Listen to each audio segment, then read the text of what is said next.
Ullet screamed past Isabel's head as her bare feet skidded across the razor-sharp shale.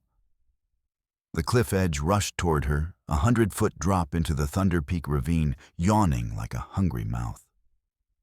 Behind her, Marshal Rowan's voice cut through the Dakota wind like a whip crack. "Bring her back alive. I want to watch her beg." Her torn nightgown caught on thorned brush. Blood streaked her arms from the badlands' cruel embrace.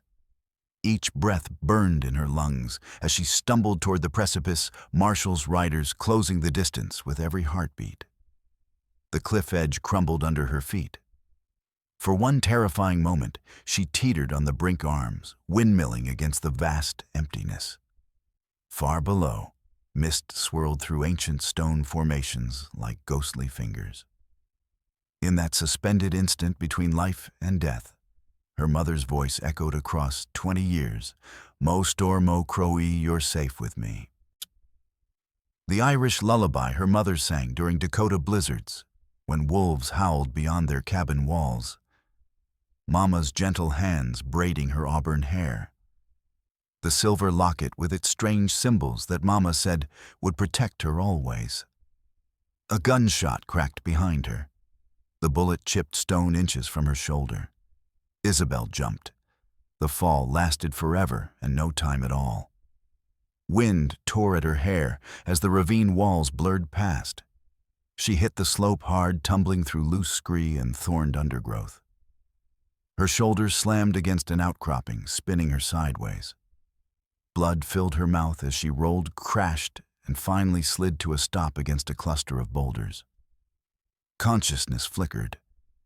Above Marshall's curses echoed off canyon walls.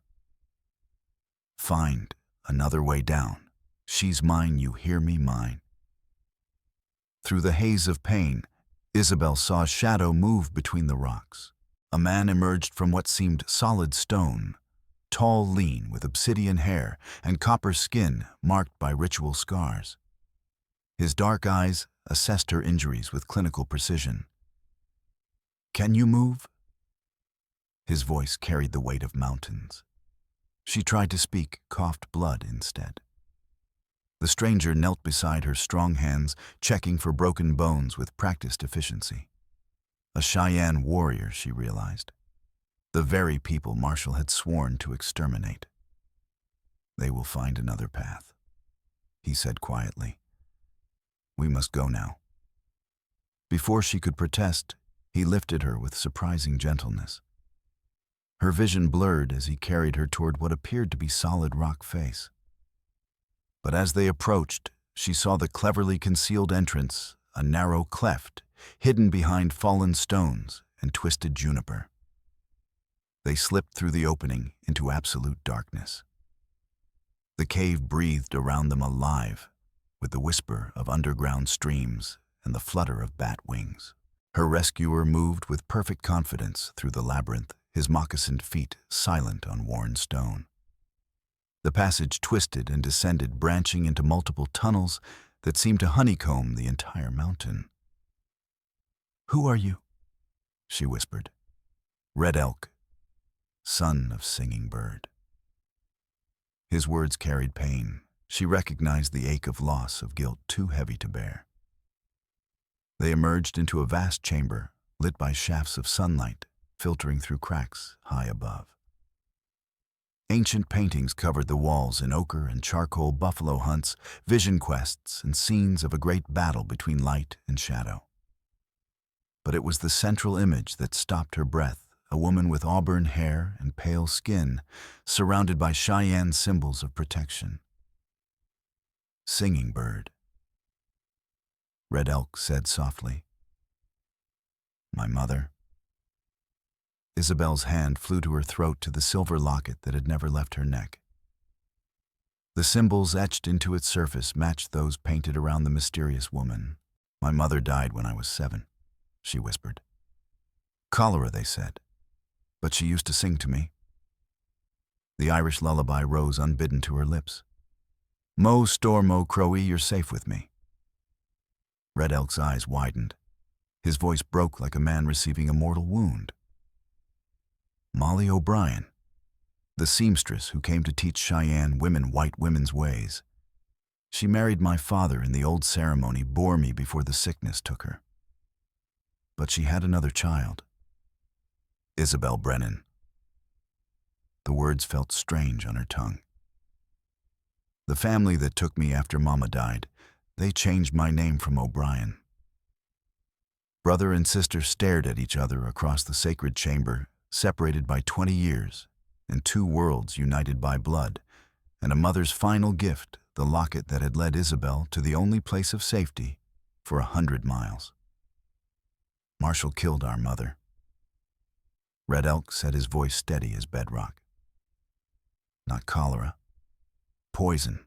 She discovered his plan to steal Cheyenne land, the places where the sacred stones grow. She tried to warn my people. The sacred stones. Isabel had heard whispers in town, rare minerals that the Cheyenne used for healing worth more than gold to Eastern collectors. Marshall's obsession with crushing the tribe suddenly made terrible sense. He married me to complete his claim, she realized. A white woman living on stolen Cheyenne land, legal in territorial law. And you ran before he could finish it. Red Elk studied her with new respect. Our mother would be proud. Above them, shouts echoed through the ravine. Marshall's men had found the cave entrance.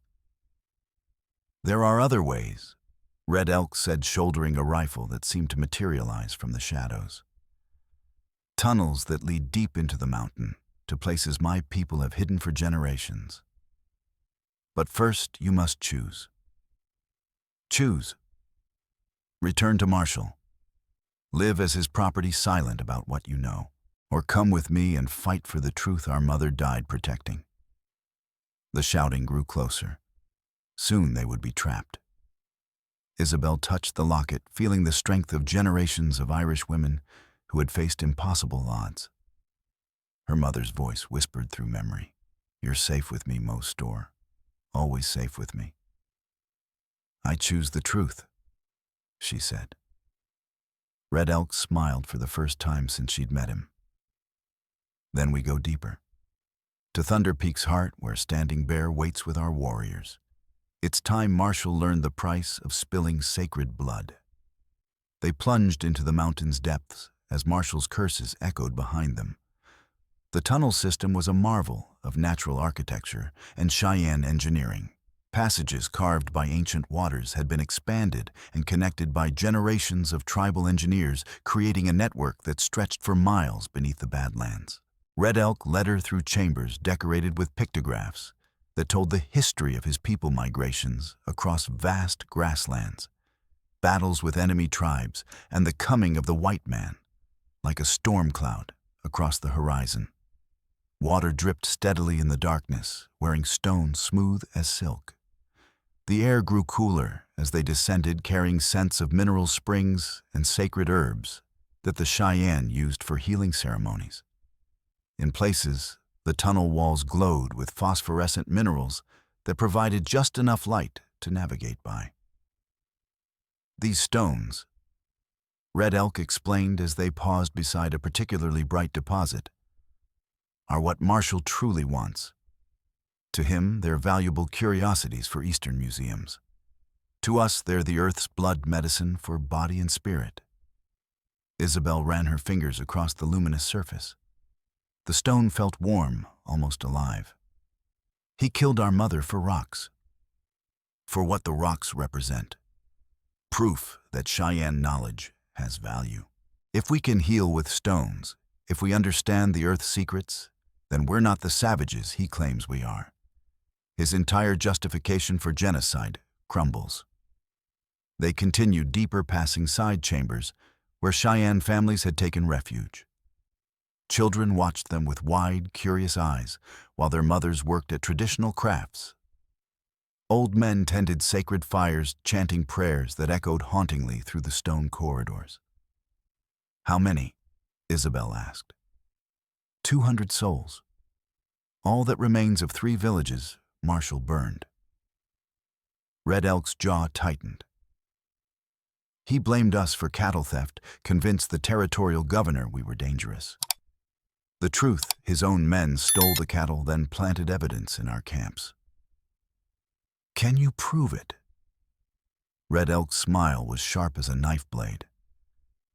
I worked for Marshall for 2 years, pretending loyalty while gathering evidence. Bills of sale correspondence with corrupt officials, records of payoffs, everything needed to destroy him in territorial court. You were a spy. A traitor to my heritage, my people said, selling out to the white man's gold. His voice carried infinite sadness. They were right. I thought I could change things from inside, but all I did was enable more destruction. Every raid I guided Marshall away from 2 more villages burned.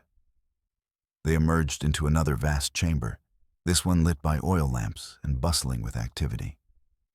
Cheyenne warriors cleaned rifles and sharpened knives, while women prepared supplies. At the chamber's center, a weathered man with steel-gray braids studied hand-drawn maps by lamplight. Standing Bear, Red Elk said, war chief of the Cheyenne resistance. The old warrior looked up as they approached. His eyes, dark as winter nights, assessed Isabel with uncomfortable intensity. The white woman who brings chaos, he said in heavily accented English. Bram Stark searches every house in town for you, offers gold for information. Stark, Marshall's deputy, a scarred Civil War veteran whose hatred of Indians was matched only by his ambition. Isabel had seen the way he looked at her during her brief marriage, possessive, hungry, like a wolf watching wounded prey. She's Singing Bird's daughter, Red Elk said quietly. Our blood, our family. Standing Bear's expression shifted subtly. Show me. Isabel hesitated, then unclasped the locket. Standing Bear examined the symbols etched into silver that had tarnished to the color of storm clouds. Singing Bird's protection charm, he murmured. She made this before the poison. His ancient eyes met Isabel's. You carry her wisdom in your blood, her courage in your heart. But can you spill white blood to protect red? The question hung in the air like smoke from sacred fires. Around them, warriors paused in their preparations to listen. Marshall murdered my mother, Isabel said steadily. Made me his victim. Burned your villages. How much blood does that debt require? Standing Bear's weathered face cracked in what might have been approval. Marshall comes at dawn with 50 men. Territorial authorities gave him permission to destroy the Cheyenne menace once and for all.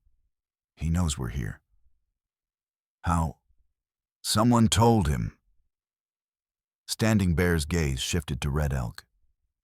Someone who knew these tunnels, who guided him to our hidden places before. The accusation hit Red Elk like a physical blow.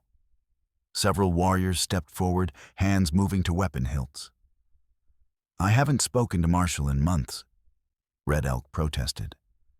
I've been gathering evidence. Evidence you could use to bargain. Standing Bear interrupted. Your freedom for our lives. He's not the traitor, Isabel said suddenly. All eyes turned to her. Think about it. If Red Elk wanted to betray you, why save me? Why bring me here? Marshall would have paid handsomely for his runaway wife. Then who? Standing Bear demanded. Isabel closed her eyes, thinking back to her brief time in town. Who had access to information about Cheyenne hideouts? Who knew Marshall's plans intimately enough to anticipate them? Stark, she whispered. He was with Marshall when they planned the raids. He interrogated the survivors. He would know everything. Deputy Stark has always been loyal to Marshall, Standing Bear said skeptically. Has he? Isabel opened her locket, revealing the small photograph inside her mother at 17, beautiful and defiant. I found this in his desk when I was cleaning Marshall's office. hidden in a secret compartment. Starks had it for 20 years. The implications hung heavy in the chamber air. Red Elk's face darkened with understanding. He knew our mother. Red Elk said slowly. Was obsessed with her. When she chose our father over him, he helped Marshall kill her.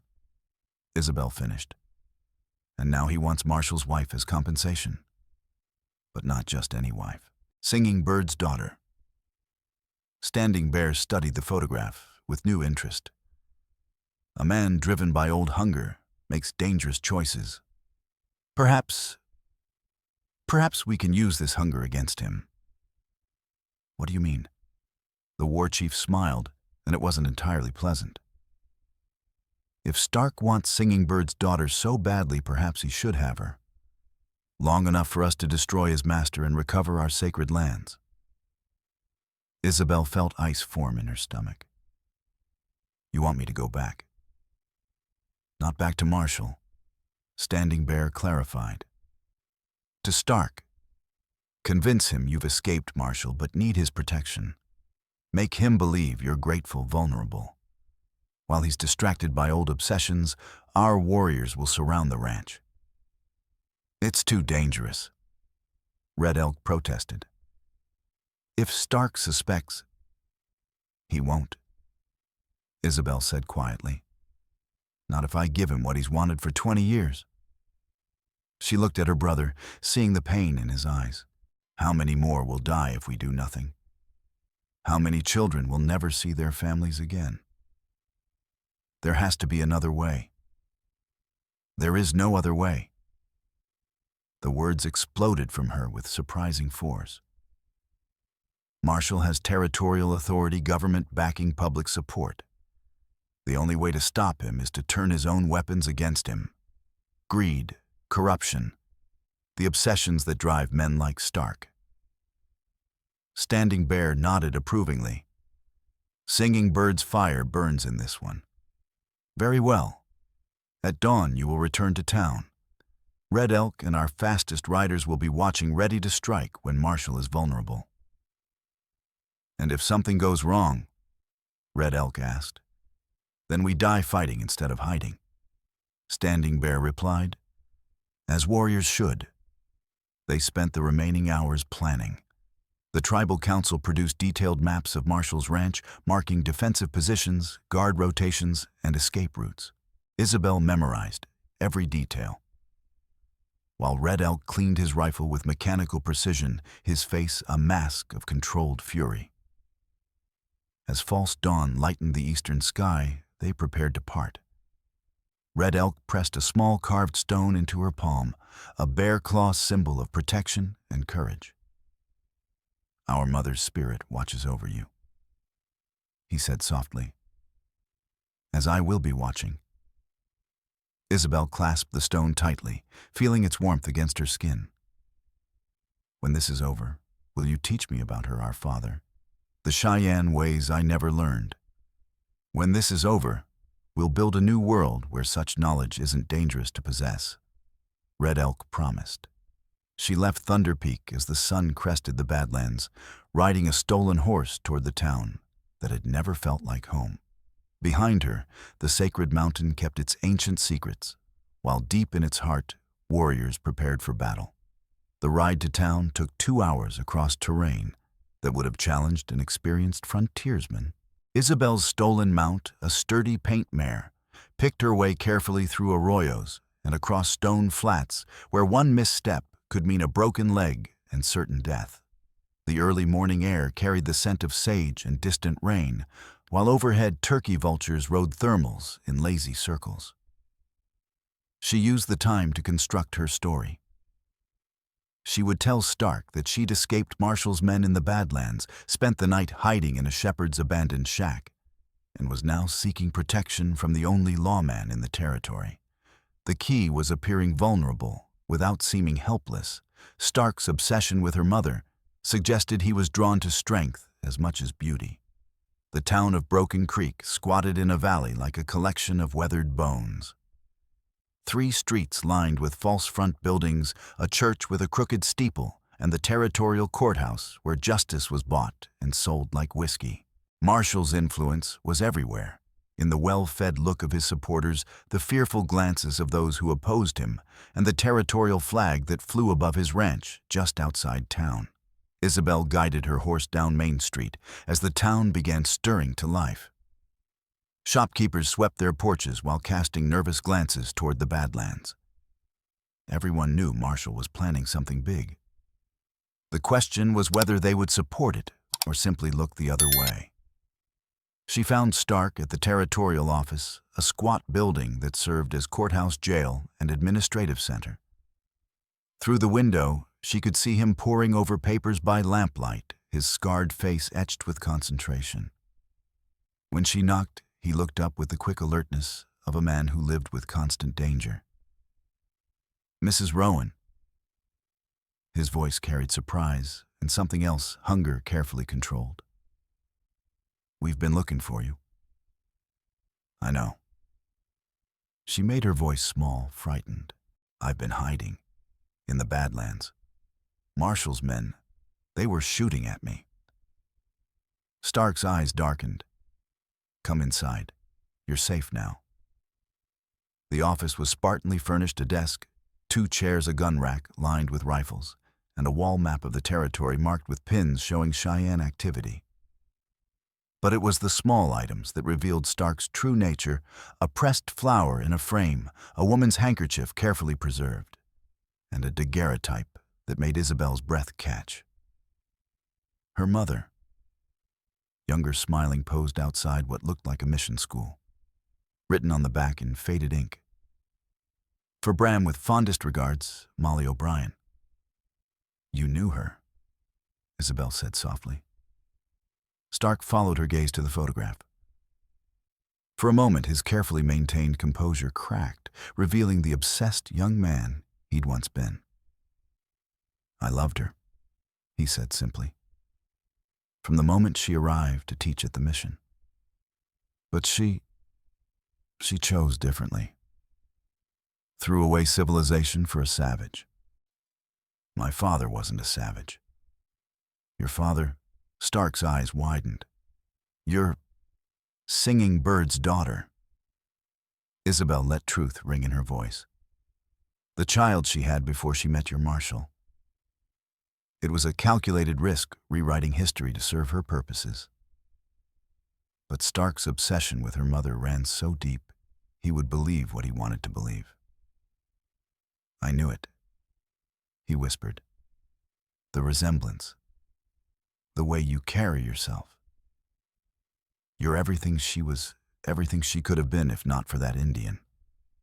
"Help me," Isabel said, allowing tears to gather in her eyes. "Marshall wants to kill me because I know too much about his business dealings, about the cattle theft, the payoffs, the way he's been stealing Cheyenne land." Stark's attention sharpened. "What do you know about the cattle? That his own men stole them, that he plants evidence in Cheyenne camps to justify his raids. I've seen the records, Bram, the real records." Using his first name was another calculated move. Stark's reaction confirmed it was the right one. His breath quickened, his pupils dilated, and his hands trembled slightly as he leaned forward. "Where are these records?" "Hidden. Safe. I'll show you everything if you protect me from Marshall. He's my commanding officer, Isabel. I can't just..." "He murdered my mother." The words burst out with genuine fury. "Poisoned her because she discovered his schemes. How can you serve a man who killed the woman you loved?" Stark recoiled as if she'd struck him. For a long moment he stared at the daguerreotype, his scarred face working through emotions too complex to untangle. "Proof," he said finally. "I need proof of what you're claiming. Meet me tonight. The old mission where my mother taught. I'll bring everything. It's too dangerous. Marshall has men watching. Then we'll have to be careful." She leaned closer, letting her hand brush his. "I trust you, Bram.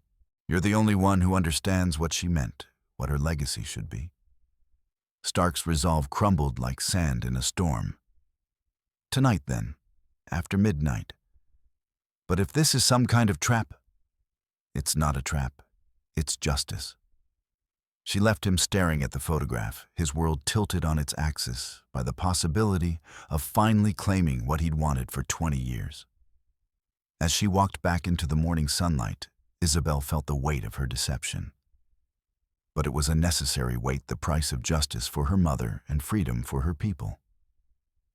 The mission sat on a hill overlooking the valley, its adobe walls crumbling and its bell tower empty of bronze that had been sold years ago to pay debts. Abandoned since the last priest died of fever, it had become a refuge for travelers and a meeting place for those who needed to conduct business away from official eyes. Red Elk was waiting in the shadows when she arrived that evening. His presence was announced only by the soft whisper of moccasins on stone. "He believed you," he said. It wasn't a question. He wanted to believe me. That made it easy. She settled beside him on a wooden pew that had survived vandalism and weather. "Where are Standing Bear's warriors?" "Positioned around Marshall's ranch. When Stark arrives here, they'll move in. Marshall will be isolated, outnumbered. And if Stark doesn't come alone, then we adapt." Red Elk checked his rifle, ensuring the action was smooth and silent. "Are you ready for what comes next?" Isabel thought about the question. Was anyone ever ready to confront the man who had murdered their mother, to face down corrupt authority with nothing but courage and the truth? "She would have done this," she said finally. "Mama. She would have stood up to Marshall no matter the cost." "Yes, she would have." Red Elk's voice carried infinite sadness. "But she also would have wanted you to survive. If things go wrong tonight, they won't go wrong. If they do," he insisted, "promise me you'll run. Let me handle Stark and Marshall. You've done enough." Isabel touched the bear claw charm he'd given her, feeling its weight against her palm. "I'm done running, brother. Done being a victim. Tonight we finish what our mother started." Footsteps echoed outside the mission walls. Stark approached alone as promised, but his hand rested on his pistol grip. Trust but verify a lawman's instinct that might save his life or seal his doom. "He's here," Red Elk whispered, melting back into deeper shadows. Isabel stood and walked to the mission's main entrance, her heart hammering against her ribs. Everything depended on the next few minutes, the lives of 200 Cheyenne refugees, justice for her mother, and the chance to build something better from the wreckage of Marshall's ambitions. Stark entered cautiously, moonlight filtering through broken windows to illuminate his scarred features. He looked older in the silver light, worn down by years of serving a master he was beginning to question. "You came?" she said softly. "I gave my word." His eyes searched the shadows for threats. "Where are the documents?" "Safe. But first, I need to know, will you help me stop Marshall?" "That depends on what you can prove." Isabel reached into her bodice and withdrew a folded paper, one of the genuine documents Red Elk had stolen from Marshall's files. Stark's eyes widened as he read by moonlight. "This is..." He looked up, shock written across his features. "This is correspondence with Territorial Governor Hendricks about payoffs for ignoring Indian raids. There are more. Bills of sale for cattle Marshall claimed were stolen. Records of payments to witnesses who testified against Cheyenne chiefs. Everything you need to destroy him." Stark's hands shook as he folded the paper carefully. "Why are you doing this? Why risk everything?" "Because my mother died trying to protect innocent people. Because Marshall is using you, using all of us to build an empire on stolen land and murdered families." She stepped closer, allowing moonlight to illuminate her face. "Because you loved her too. And this is our chance to honor that love. For a moment, Stark's carefully constructed defenses crumbled completely. She saw the young man he'd been before scars and cynicism hardened him into Marshall's weapon. "I should have protected her," he whispered. "Should have seen what Marshall was planning. You can protect her memory now. Help me finish what she started." Stark nodded slowly, decision crystallizing in his eyes. "What do you need me to do?" "Marshall trusts you. You could get close enough to arrest him, seize his files before he can destroy evidence. He's too well guarded, too paranoid. It would take an army to..." The words died in his throat as Red Elk stepped from the shadows, rifle trained on Stark's chest. Behind him, more shadows resolved into Cheyenne warriors, armed with modern weapons and ancient determination. "You have an army," Red Elk said quietly. "The question is whether you'll fight with us or against us." Stark's hand moved toward his pistol, then stopped as he realized the futility of resistance. "An ambush. I should have known." "Not an ambush," Isabel said firmly. "An alliance. We're offering you a chance to be on the right side of history." "The right side?" Stark's voice carried bitter laughter. "There are no right sides in this territory, lady. Only the living and the dead." "Then choose to live," Red Elk said, lowering his rifle slightly. "Choose to help us end Marshall's reign of terror." "And if I refuse..." The question hung in the air, like smoke from ceremonial fires. Around them, warriors waited for the order that would decide Stark's fate. "Then you become part of the problem," Isabel said sadly. "And we deal with problems." Stark looked between the siblings, singing birds' children, united by blood and purpose. Finally, slowly, he raised his hands in surrender. "What's the plan?" Red Elk smiled grimly. "We're going to give Marshall exactly what he wants. A chance to destroy the Cheyenne once and for all. The only problem will be waiting for him." Dawn came too soon, and not soon enough. Isabel rode beside Stark toward Marshall's ranch, while Red Elk and Standing Bear's warriors moved through the badlands like ghosts, positioning themselves for the final confrontation. The morning air carried the scent of distant smoke cooking fires from the ranch, preparing for what Marshall believed would be a day of victory. Stark had provided detailed intelligence about the ranch's defenses. 12 men in the main house, 8 more in the bunkhouse sentries, posted at strategic points around the perimeter. Marshall's paranoia had served him well over the years, but it also made him predictable. He would position his forces to repel a frontal assault, never expecting enemies to emerge from the earth itself. "Last chance to reconsider," Stark said as they approached the main gate. "Are you having second thoughts?" "I'm having all the thoughts." He adjusted his deputy's badge, ensuring it caught the morning light. 20 years I've served this territory. Never thought I'd end my career fighting my own commanding officer. You're fighting for justice. That's what the badge is supposed to mean. Justice. Stark tasted the word like unfamiliar wine. Think there's any of that left in this territory? We're about to find out. The ranch buildings sprawled across a natural depression in the badlands, surrounded by wooden walls topped with rifle ports. Marshall had built his stronghold to withstand Indian raids, but the irony wasn't lost on Isabel today. Those same defenses would trap him. Guards at the gate recognized Stark and waved them through without question. In the main courtyard, men prepared for war-cleaning weapons, loading ammunition wagons, checking harnesses on cavalry mounts. The air buzzed with excitement and barely controlled violence. Marshall emerged from the main house as they dismounted. He was a big man gone to fat, but the intelligence in his pale eyes remained sharp as winter wind. His gaze fixed on Isabel with proprietary satisfaction. "My wayward bride returns." His voice carried mock gentleness, undercut with steel. Where have you been, my dear?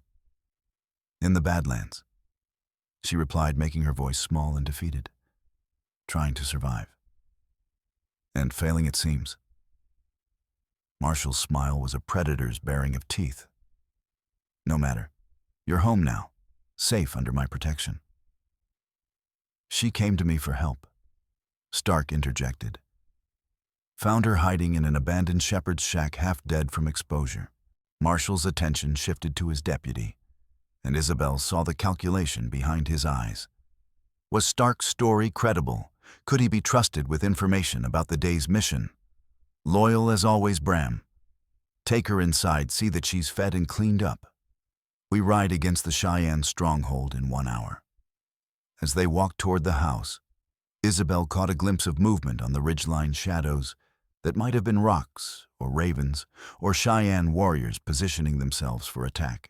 Red Elk was out there somewhere, waiting for the signal that would begin the final phase of their plan. The ranch house interior reflected Marshall's pretensions to civilization, imported furniture, Persian rugs, oil paintings of European landscapes that had never felt Dakota wind. But it was the map room that interested Isabel most. Here, Marshall planned his campaigns against the Cheyenne with the precision of a military strategist. Red pins marked known Indian camps. Blue pins showed territorial outposts. Yellow pins marked resources worth fighting for. Water, minerals, sacred sites.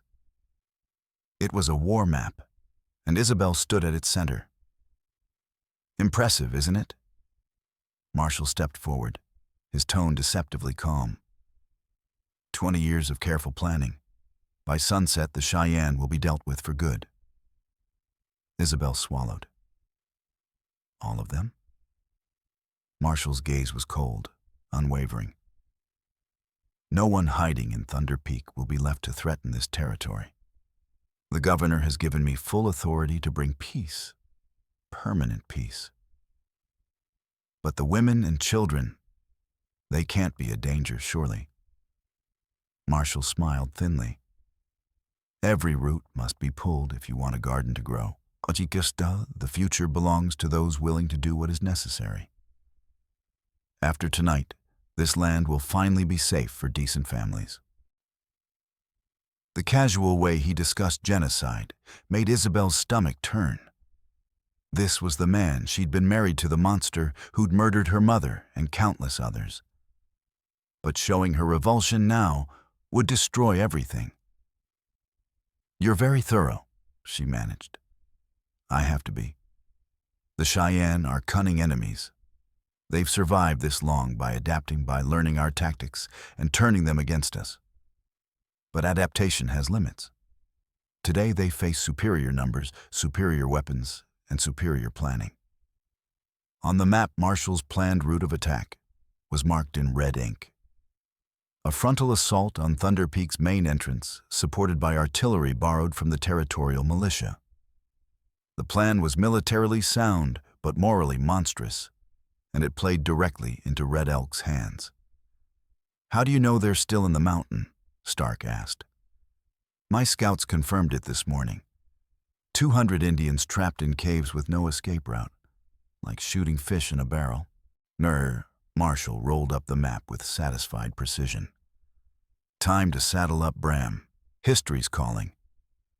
As the expedition prepared to ride out, Isabel positioned herself where she could watch for Red Elk's signal. The plan called for Marshall's forces to be drawn away from the ranch, leaving only a skeleton crew to guard the evidence that would destroy him. But timing was everything. Move too soon, and Marshall might escape justice. Move too late, an innocent Cheyenne would die. The signal came as Marshall mounted his horse, a red-tailed hawk, circling 3 times over the eastern ridge. Red Elk's message was clear. The trap was set. Marshall, Isabel called out, injecting urgency into her voice. Wait. He turned in the saddle, impatience written across his features. What is it now? There's something you should know about the Cheyenne defenses. I saw them while I was hiding in the Badlands. Marshall dismounted quickly, his military instincts overriding his eagerness for battle. In the map room, Isabel spread false intelligence about secret tunnels and hidden weapons caches. It was all lies, but it would delay the expedition long enough for Red Elk to get into position. As Marshall studied the fabricated intelligence, Stark moved with practiced stealth. The filing cabinet that held Marshall's most incriminating documents stood open, its contents scattered across his desk in apparent haste. One by one, Stark palmed the most damaging evidence: correspondence with corrupt officials, falsified reports, records of illegal land seizures. These tunnels, Marshall mused, tracing imaginary passages on the map. If they're real, they change everything. We'll need different tactics, more men. I could guide you, Isabel offered. Show you exactly where I saw the entrances. It was a dangerous gambit, but it would keep Marshall occupied while Stark gathered evidence. The deputy worked with professional efficiency, photographing documents with a small camera concealed in his coat.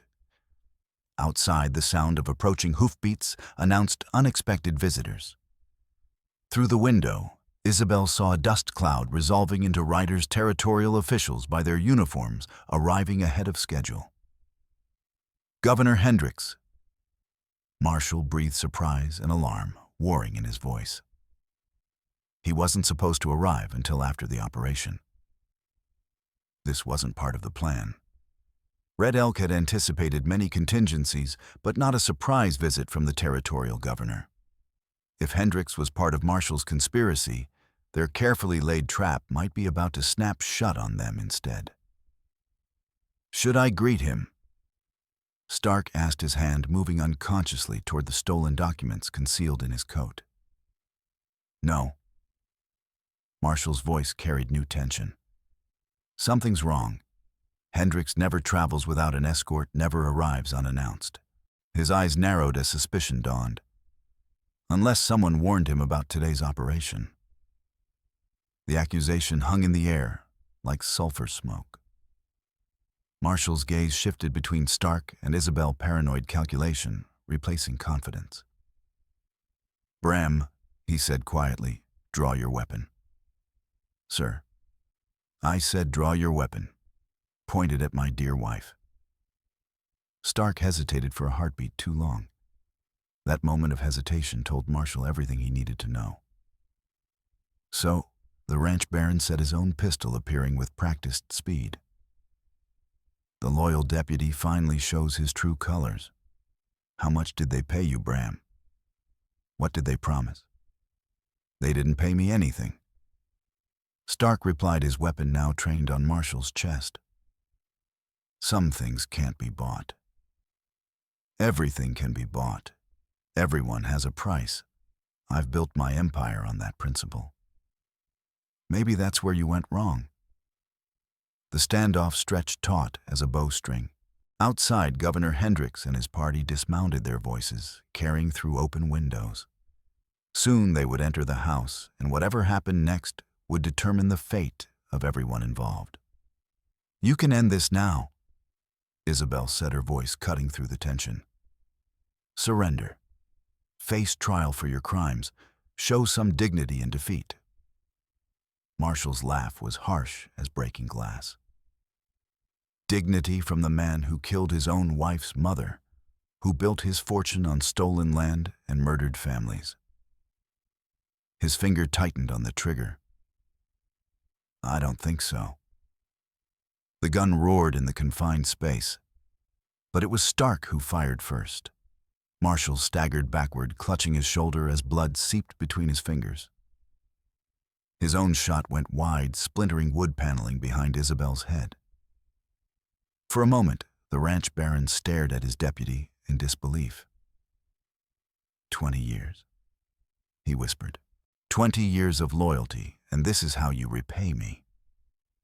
20 years of watching you destroy everything decent in this territory, Stark replied. 20 years of being your weapon. That ends today. Footsteps thundered through the house as Marshall's men responded to gunfire. But they were met by another sound, war cries echoing across the badlands, as Cheyenne warriors swept down from the ridgelines like avenging spirits. The final battle for Thunder Peak had begun. What followed was chaos, distilled to its purest essence. Marshall's hired guns caught between attacking Cheyenne outside and Betrayal within, fought with the desperate ferocity of cornered wolves. Gunfire rattled through the ranch buildings like deadly hail as Standing Bear's warriors executed their assault with precision, born of desperation. In the map room, Marshall clutched his wounded shoulder while Stark gathered the last of the incriminating documents. Isabel pressed herself against the wall, her mother's locket warm against her throat, as bullets shattered windows and splintered furniture around them. "You think you've won?" Marshall snarled, pain making his voice harsh. "You have no idea what forces you're playing with. Governor Hendricks, the territorial militia, powerful men in Washington, they're all part of this. Kill me, and 10 more will take my place." "Maybe," Stark admitted, checking his remaining ammunition. "But they'll have to do it without your stolen gold, your blackmail material, your network of corrupt officials.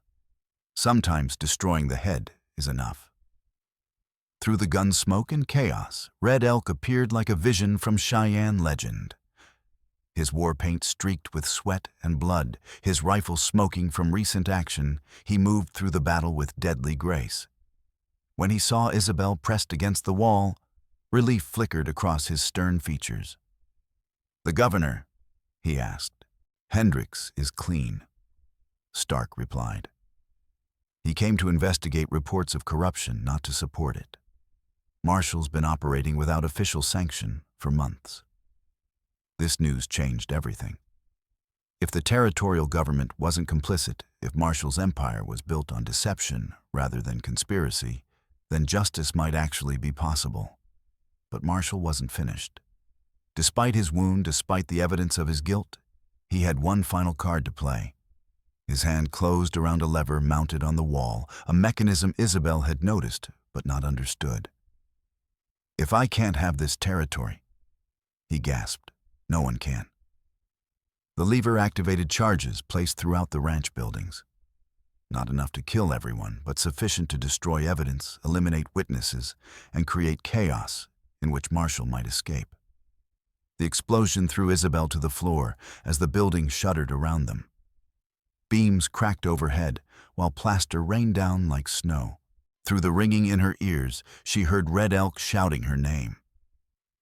In the aftermath of the blast, as dust settled and the wounded groaned, Marshall staggered toward a hidden passage behind his desk. Even now, even defeated, he sought to escape justice through cunning and preparation. But Isabel was no longer the frightened victim who had fled across the badlands. She was Singing Bird's daughter, Red Elk's sister, and the inheritor of 20 years of rage. As Marshall reached for the passage entrance, she stepped into his path. "Going somewhere." Marshall's eyes widened as he saw the small pistol in her hands, Stark's backup weapon seized during the confusion. Her hands were steady, her voice calm, her purpose absolute. "You killed my mother," she said simply. "You destroyed my family. You've murdered innocent people for profit and power. But it ends here." "You won't shoot me," Marshall said, but uncertainty colored his voice. "You're not a killer." "No," Isabel agreed. "I'm not. But I'm not a victim anymore either." The gunshot was deafeningly loud in the confined space. Marshall toppled backward, his expression fixed in eternal surprise. Isabel lowered the smoking pistol, her hands finally beginning to tremble with reaction. Red Elk was beside her, instantly checking for wounds, offering the comfort of family bonds that transcended culture and time. "It's over," he said softly. "You did what had to be done." "Did I?" Isabel stared at Marshall's body, feeling nothing but emptiness where satisfaction should have been. "I thought killing him would bring closure, but it just feels hollow." "Revenge always does," Red Elk replied. But this wasn't just revenge. This was justice, protection. You stopped a monster from claiming more victims. Outside, the sounds of battle faded as Marshall's surviving men surrendered to overwhelming Cheyenne numbers. Governor Hendrick's voice could be heard demanding explanations, threatening consequences for anyone who couldn't justify their actions. But Stark was already preparing their defense documents. Photographs, testimony from survivors would tell the complete story of Marshall's crimes. "What happens now?" Isabel asked. "Now we rebuild," Red Elk said. The Cheyenne returned to their ancestral lands. The healing stones remain protected. And we honor our mother's memory by creating the world she dreamed of, where red and white children can learn together, where wisdom is valued over wealth. 3 months later, Isabel stood before the newly completed Red Elk School watching Cheyenne and white children play together in the Dakota sunshine.